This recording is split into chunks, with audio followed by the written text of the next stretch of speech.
Good afternoon, everybody. This is Dr. Serge, and welcome again to another episode of Search for the Truth. And today I'm really excited to have Dr. Bob back with us. Good afternoon. Well, happy, beautiful day. It's an honor to be your guest. I love sharing the search for truth, right? How fantastic. The world is looking for that now. Definitely the people are looking for what makes sense to them. So first of all, tell us a bit about yourself, who you are. Well, as my grandmasters would say, I'm always a student, but sometimes a teacher. So, I've got degrees in electrical engineering. Did we lose our internet? Nursing, a doctorate in chiropractic, and then postgraduates in nutrition, kinesiology, and acupuncture. So that's my academic background. Then I'm a doctor like you. I treat patients anywhere from the critically ill to the elite.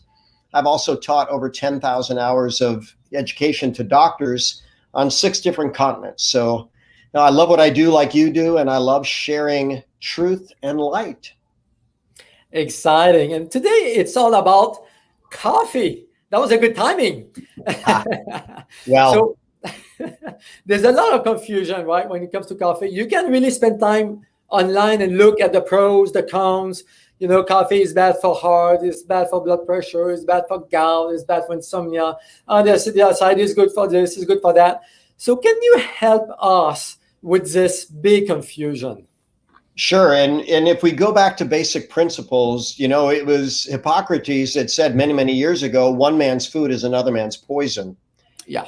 And so for people that handle coffee well, it's really, really good. For people that don't, it can be really, really bad. But we can do things to coffee, put healthy things in coffee, make it a functional beverage where it's really, really good. But, in the general consensus is a 5.1 million people follow-up study, New England Journal of Medicine, 5.1 million year, follow-up study. People who drink the most coffee live the longest. And it does a lot of good things. Now, let's just put a little check and balance on that. If people don't handle coffee well, they're not going to be those that are drinking the coffee. So for those that it's good for, it can be really, really good. And maybe we talk about ways to make it better for those that like it but don't seem to tolerate it. So why do you think coffee is beneficial for most people? Why is that? Well, I like to say that coffee and tea are actually nutritious water. So as long as you have a good bean, it's got a super high level of antioxidants. It's got a bunch of other biochemicals. Caffeine is a natural insecticide. It actually helps the body to burn fat. That's one thing that's true. The 2016 Nobel Prize in Medicine was awarded to a researcher that studies something called autophagy. And that's how the body kills bad proteins, including precancerous cells or maybe even cancerous cells. And they found that coffee is an activator of autophagy. And it's even proven for women that have what's known as the BRCA gene. That's the gene that significantly increases the risk of breast cancer. The medical literature says this: women with that gene that drink 6 or more cups of coffee a day reduce the onset of breast cancer by 69%. On a similar note, men who drink 6 cups of coffee a day reduce the onset of fatal prostate cancer by 57%. So there's definitely the majority of the population benefits from coffee. That's impressive. I didn't know that, actually. So there's a lot of questions about coffee because sometimes people believe, or you can read online, it is a toxin, it is a plant toxin, it's bad for you, and so on and so on. So especially in the carnivore side of diet, right? So they do not recommend coffee. Coffee is bad. It's a plant food. So, but you're saying that coffee can be beneficial. Well, it's not just me saying it. The 5.1 million people follow up here, that's pretty telling. Nobel Prize winning research, that's pretty telling. But, when you look at coffee and the fact that it can help the body a lot, that's good. But there's a downside. Coffee is very acid. So 30 different acids in coffee, but yet some of these acids have benefits. One called chlorogenic acid is actually good for blood sugar regulation. Yeah. So there can be a pro and a con to everything, but mostly comes down to quality, in my opinion. I mean, if you've got a toxic coffee sprayed with insecticides, that's not going to be the kind that we're going to recommend. We want it clean, we want it healthy. And, as long as people tolerate it, they can probably have regular coffee. But if they don't tolerate it, we can add things to the coffee that make it, even for people that don't tolerate it, a supremely healthy beverage. We're going to get back to that, actually. You mentioned autophagy, and this is something that is activated during fasting as well, right? Yep. So is it okay to drink coffee while you fast? Well, if we're talking just coffee, absolutely. Black coffee, one of the bigger challenges with coffee is what people put in it. I was teaching a seminar at a hotel that had a Starbucks at the bottom level, and I like my coffee. So I was in line. Now, this was before I drink a functional coffee now infused with the superfood that makes it 100% healthier, 1,000% healthier. But I decided to look and see, okay, I wonder how many people are actually ordering coffee. And of over 30 people I saw order coffee, only one ordered a black coffee. Everybody else ordered a caramel macchiato, a mocha frappuccino, things that were absolutely loaded with sugar and fat. And, they don't realize that, they may be getting 500 extra or more calories, and sometimes multiple times a day. And, we live in a society where so many people struggle with weight. You obviously look real good. I think you make great choices. Maybe you have great genes. And with constant effort, I maintain a good body composition too. I certainly don't want an extra 500 calories a day of junk, nor do I recommend it. Good point. And we do have a question actually from Miss Lena. She's asking, what about the coffee from coffee machines, capsules? Any benefits on that? Are you talking about the coffee beans? Well, when they're talking about the capsules, sadly, most of those capsules are plastic.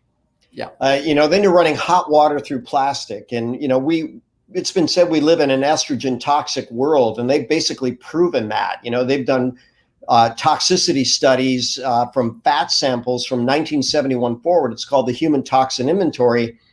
And these xenoestrogens, foreign estrogens, are in 100% of the samples that they look at.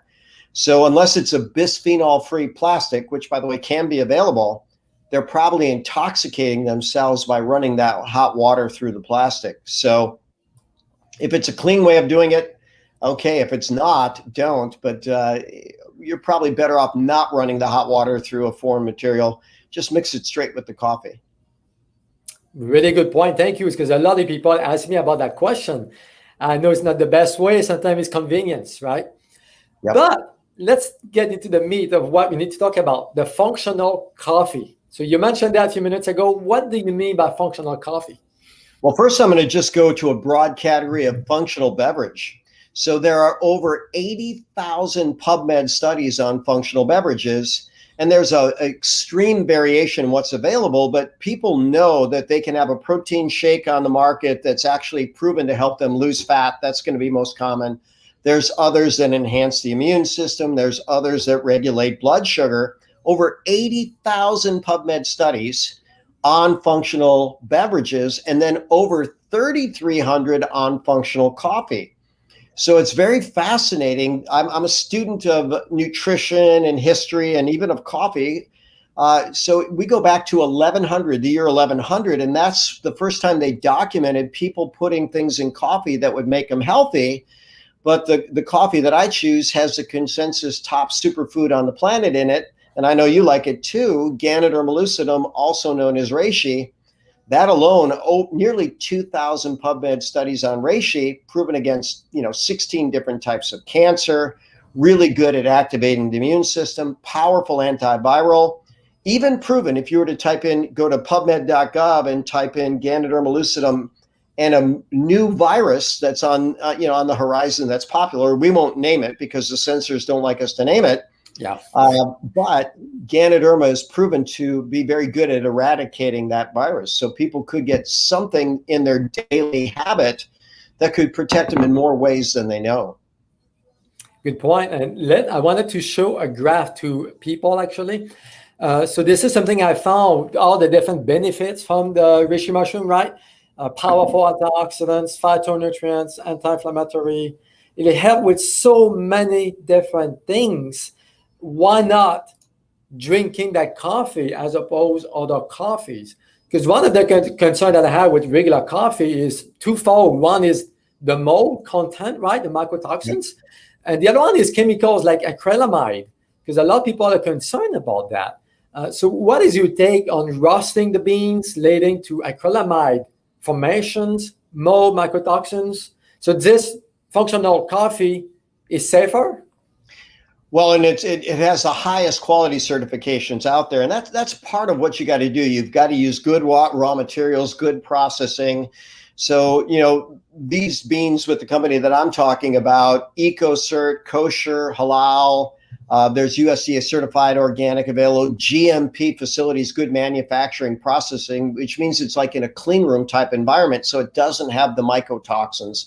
It doesn't have the insecticides. It doesn't create the acrylamide and things that are going to be really, really bad. But, our coffee's pre-brewed. We mentioned the acids, and they have 2 patented processes. One by which they eliminate the acids in the coffee. So coffee is pH neutral instead of being very, very acid.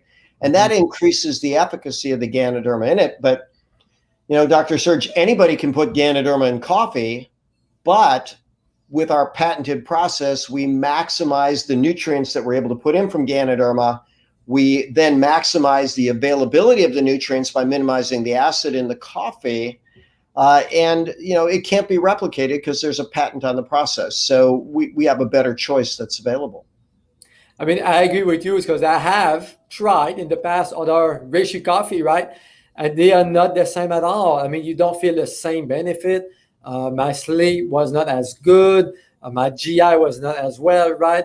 So the mushroom was, even though there was some mushroom in it, was not the same quality. So can you tell us a little bit about how they grow the mushroom in the case of organo? Because This is a big difference. It's really fascinating to me. Well, so first, when there's supply and demand, the world medicinal mushroom is $50 billion a year. The U.S. Ganoderma market, $2.5 billion a year. So we have all ranges of competitors.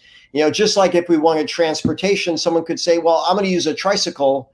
And someone else says, I'm going to use a Rolls Royce. Well, most of the competitors out there are somewhere near the tricycle. They cut costs. They grow their Ganoderma in a plastic bag. They can call it organic. They can't call it USDA certified organic, but they can call it organic because it doesn't use herbicides, insecticides, fungicides. But they grow it in a very unnatural environment. And if you look at pictures of the plant side by side, theirs is pale and kind of looks sickly, where ours is grown in the natural environment on natural logs in USDA certified organic procedures. And, the purpose of the physical exam, we look at people on the outside to figure out what's going on the inside. We can do the same with mushrooms, right? We can look at mushrooms on the outside and we can tell which one's healthier. And ours is bright and colorful and red and vibrant. And theirs is pale brownish, and the difference is beyond obvious. But when they grind it up and put it in coffee or a capsule, people don't know what they're getting. People just don't know. But when you start drinking that coffee, the organic coffee, man, I was blown away by the benefit of it. My sleep was so good. My sleep is good. I mean, I can drink coffee at 2 or 3 or 4 o'clock in the afternoon, and I don't feel jittery. I feel good. You can really tell the difference. And a lot of people don't believe me until you actually try yourself. That's the key, isn't it? So I tell, my patient base, I like to tell them when we put them on a detox, you have 2 choices, healthy coffee or no coffee. Well, people, they don't want to do without their coffee. And then when they switch over to the healthy coffee, they say, wait a minute, I don't get the jitters. I don't get the crash. I can have as much as I want. It's very friendly to my gut. I sleep better. And by the way, those are all PubMed documented benefits. It actually, Ganoderma is called the herb of spiritual potency, and it literally calms the body through the parasympathetic nervous system, the mind through GABA, and even the medical literature calls it the herb of spiritual potency. So there's something pretty magic about that plant. I agree with you, and I know you see it with your client as well. When people start drinking the coffee, the blood sugar stabilizes, the bowels improve, the sleep, the anxiety go away. It's fascinating, really amazing. Can you tell us a bit about the benefits of that coffee with gut concern, gut health, autoimmune? Because autoimmunity out there, it's a big, big pandemic. There's more and more and more and more. And why not drinking the coffee that has some benefit to start healing the body? Yeah. So when we start talking about the gut, one thing that we know is that there's a lot of people that have a bug in their gut called Helicobacter pylori. And now keep in mind, there's plenty of people that have it that don't have a problem, but you give someone a little bit of Helicobacter pylori and a lot of stress, they can often develop ulcers. So the anti-infective properties of Ganoderma have been proven against Helicobacter pylori. As we go further down the gut, we know we have more bugs in our gut than we have cells in our body. The microbiome is one of the top studied topics in all of the medical literature over the last 5 years. In fact, every person has more bugs in their gut than there are stars in the known universe. And as I tell my patients, the difference between good bugs and bad is what they eat and what they poop. Good bugs eat poop and poop nutrients. Bad bugs eat nutrients and poop toxins. So Ganoderma is proven to modulate the microbiome in a very, very healthy way. It also helps to seal and heal the gut, which means we prevent leaky gut. We prevent foreign proteins getting into the system. That in and of itself can be a trigger of autoimmunity. But one of the claims to fame of this plant is that it's considered a universal immune modulator. So if there's autoimmunity, it can calm it down. If there's allergy, it can calm it down. If there's a low reaction against foreign particles like getting infections, it picks it up. If there's low reactions against cells in our own body that have gone bad like cancer, it can enhance the immune system to kill cancer and even has direct action against cancer. So it's one of the most powerful immune supporters and regulators that's ever been studied. So you mentioned cancer. So this mushroom is a anti-cancer? Well, I'll tell you what, we don't like to be able to make claims about a specific product, but we can say if you were to go to PubMed.gov, type in Ganoderma and cancer, you're going to find somewhere near 100 studies.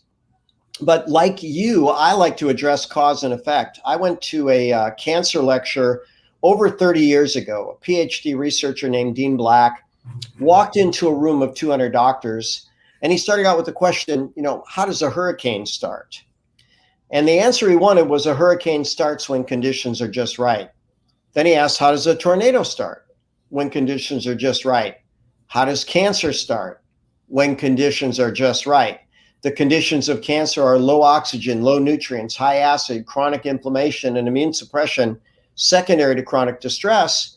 Well, Ganoderma unwinds all of the conditions of the perfect storm of cancer, but it's proven directly against horrible cancers like glioblastoma, the most aggressive brain cancer, lung cancer, colon cancer, kidney cancer, breast cancer, prostate cancer, leukemia, lymphoma, multiple myeloma, and right on down the line, so many scourges against humanity, this plant is effective against. Wow, that's fascinating. I didn't know that. Awesome.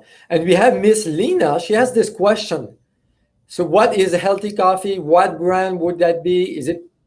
It's too big of a choice, right? How do you know which one is healthy? This is a really good question. Well, we're going to make the answer really, really easy. So, Dr. Serge and I are advocates for health. And so we actually both have invested in this company that we know. It's called Organo. And so we're independent distributors, and you can reach out to Dr. Serge, and that's going to be your source. And, then he'll help you set up whatever you want. It can be delivered to your doorstep the same day every month if you choose. Once you try it, I think you're going to fall in love with it. Oh, man, I've been drinking that coffee for years and years and years, and 1-2 cups a day. One of the concerns with coffee that a lot of my female patients have is adrenal health. So dysfunctional coffee, does it affect the function of the adrenals? Sure. So, when we start looking at the adrenals, I'll give a quote from the medical literature. It says, many, if not all, New World primates have elevated cortisol and cortisol resistance. So it's not just going to be females, although they may be more vulnerable to it. They rely on their adrenals a lot more, especially as they get into perimenopause and menopause years. So they may notice it more effectively. But there's certain drivers of the adrenal function. And it starts between our ears. So when we have stress, we create a stress response. The pituitary sends a signal to the adrenals to release stress hormones, but Ganoderma drives calm brain chemistry. The inflammatory process can also trigger a stress response. Ganoderma has anti-inflammatory modulators by more than 13 different mechanisms.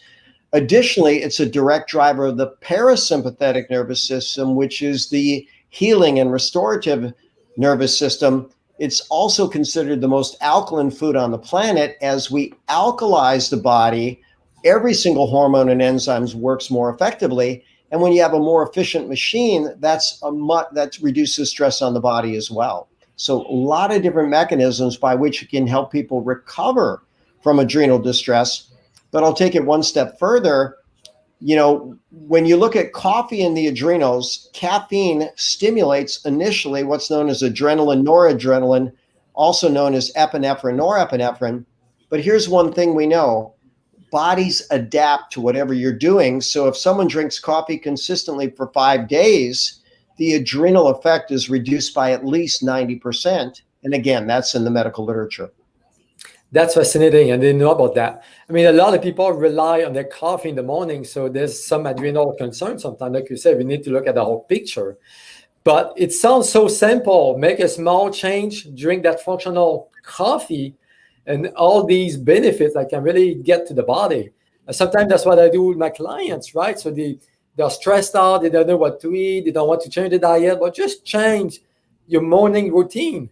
And that can be a big push to start feeling better.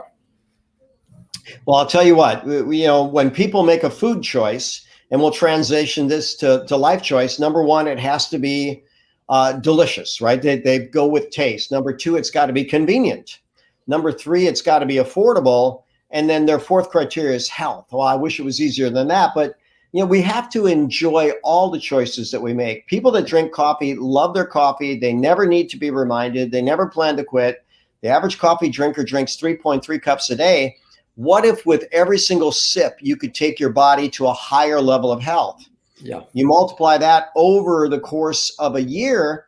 If 3.3 cups a day, that's over 1,200 cups a year, 1,200 therapeutic doses of the top superfood on the planet. People are going to get healthier. That's a given.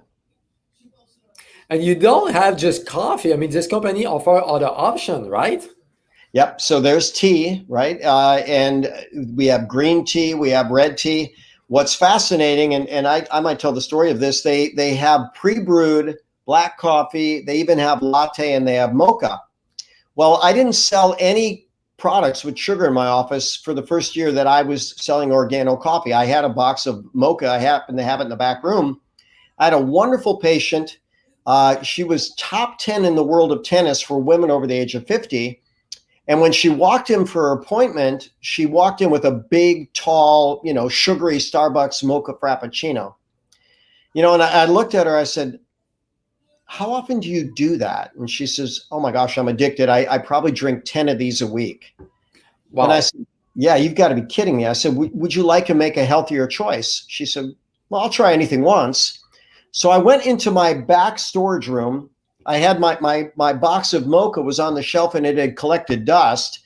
So I, unwrapped the package, pulled the sachet out, not in front of her. I didn't want her to see it was dusty, made sure it didn't expire, and it didn't, right? We have a couple of years for an expiration date. I walked up front and I mixed her a mocha. She took one sip and she said, that cannot be healthy. And I said, well, why do you say that? She says, well, it just tastes too good. I didn't do the comparison. It's got 1/3 the sugar, 1/2 the calories, and a mega dose of Ganoderma. So she switched to our mocha that week and lost 4 pounds the week of Thanksgiving. So wow. She's been a customer ever since. She made the switch, and her body, mind, and spirit appreciates it.